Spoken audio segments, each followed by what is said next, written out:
Assalamualaikum warahmatullahi wabarakatuh. Ketemu lagi sedulur Sabtu Kliwon ya di Santero Jagat. Kajian materi kali ini tentang kodam pendamping ya. Ini sebuah pemahaman ya.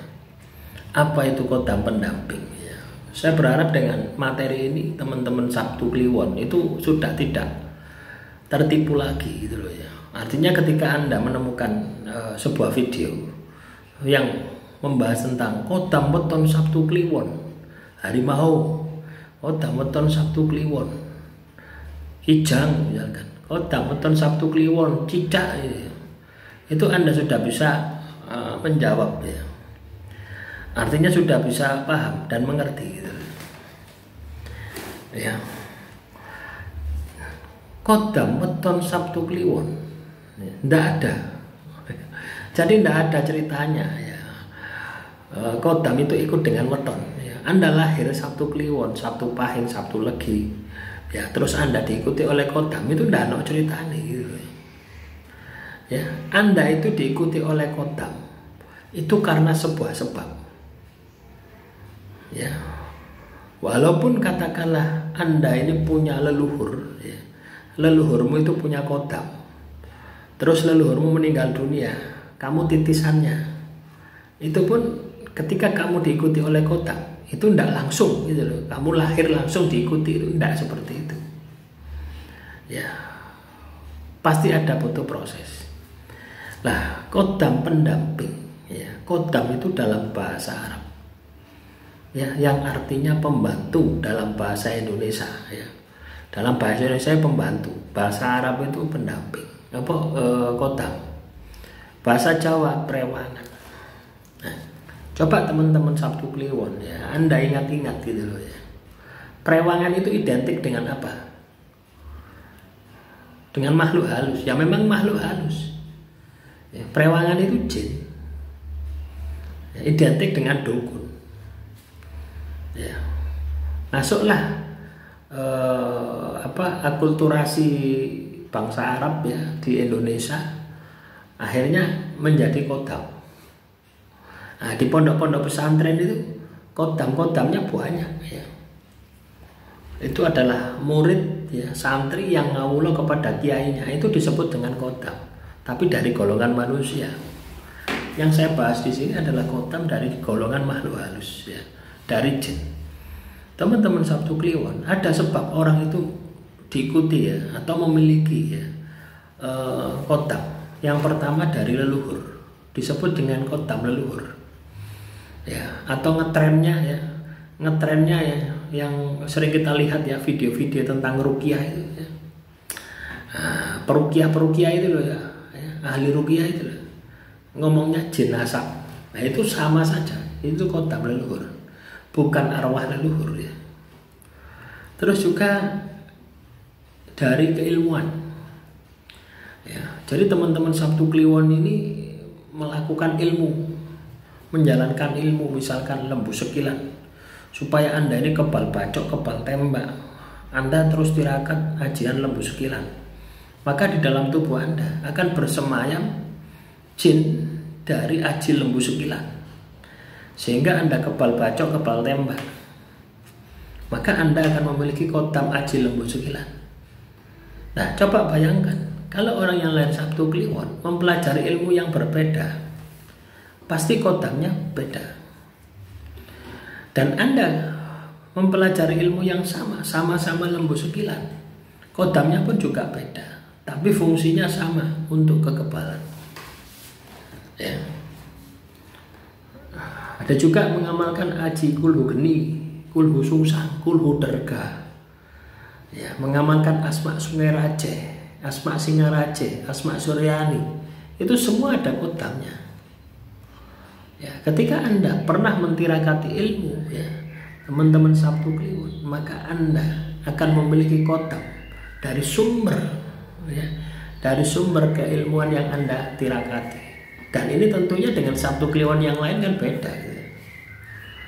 Ya. Terus ada lagi sumber dari sebuah pusaka.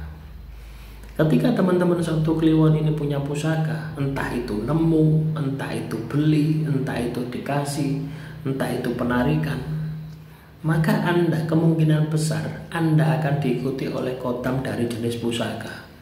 Dan ini yang disebut dengan kodam pusaka.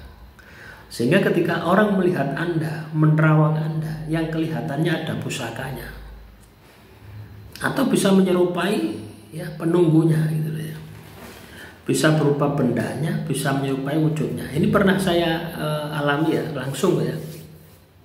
Ketika saya berziarah ke sebuah makam, ya, saya itu melihat orangnya, pahlawan itu yang dikuburkan di situ. Tapi saya tidak percaya, ini bukan pahlawan ini. Kuburan ini bukan tempat pahlawan ini hanya petilasan. Akhirnya berubah. Ya, pahlawan itu berubah menjadi naga. Nah, berarti wujud dari kodamnya, kodam itu adalah naga. Saya ingin tahu, saya tanyakan, kamu menempati mana? Ternyata menempati sebuah tombak. Jadi yang dimakamkan di tempat itu adalah tumbak. Kebetulan ada dua, yang satu Kembang Wijaya Kusuma, ya, kodamnya wanita. Itulah itu naga, yang satunya naga. Nah itulah teman-teman. Itu kodam pusaka itu seperti itu. Saya juga punya pusaka ya, keris. Itu kodamnya ya laki-laki ya, senopati. Ya pakai belangkon, pakai baju surujan, ya pakai sewek. Wis koyo wong Jogjaan itu. Ya. Itu kodam pusaka itu seperti itu. Jadi ketika teman-teman Sabtu Kliwon memiliki pusaka di rumah Anda, entah itu dikasih, dibeli, maka kemungkinan besar Anda akan memiliki kodam pusaka. Nah, yang terakhir adalah kodam pemaharan. Ya, Anda sering datang orang pintar, ya, minta supaya dagangan laris, minta supaya kebal bacok, kebal tembak, minta supaya rumahnya aman dan sebagainya. Atau Anda mau pasang susu, itu sama, itu kodam. Jadi media-media yang diisi adalah makhluk halus. Ya, jarang orang itu mengisi dengan doa, itu jarang. Mungkin hanya 10% saja. 90% itu biasanya adalah kodam. Ya, dari sumber-sumber ini yang saya mau tekankan di sini adalah bagaimana mengidentifikasi apakah teman-teman Sabtu Kliwon ini punya kodam atau tidak. Itu sebenarnya sederhana. Yang pertama, kamu bisa merasakan. Kamu kemana-mana selalu merasa diikuti. Satu. Kedua, kamu bisa melihatnya. Ya, kamu bisa melihat orang jin ya, makhluk halus yang mengikuti Anda. Yang ketiga, kamu bisa berkomunikasi dengan makhluk tersebut. Yang keempat, kamu bisa perintah makhluk tersebut dan makhluk tersebut mau menjalankan perintah Anda. Ya, jadi ketika 4 poin ini Anda miliki, maka kamu punya kodam pendamping. Ya, jadi kesimpulannya tidak semua orang yang lahir Sabtu Kliwon memiliki kodam pendamping. Kalaupun memiliki kodam pendamping, kodamnya pasti beda-beda. Dan kalau Anda memiliki kodam pendamping, maka Anda harus bisa memerintahnya. Karena pada hakikatnya kodam adalah pembantu, Anda majikannya. Ya, demikian, semoga bermanfaat.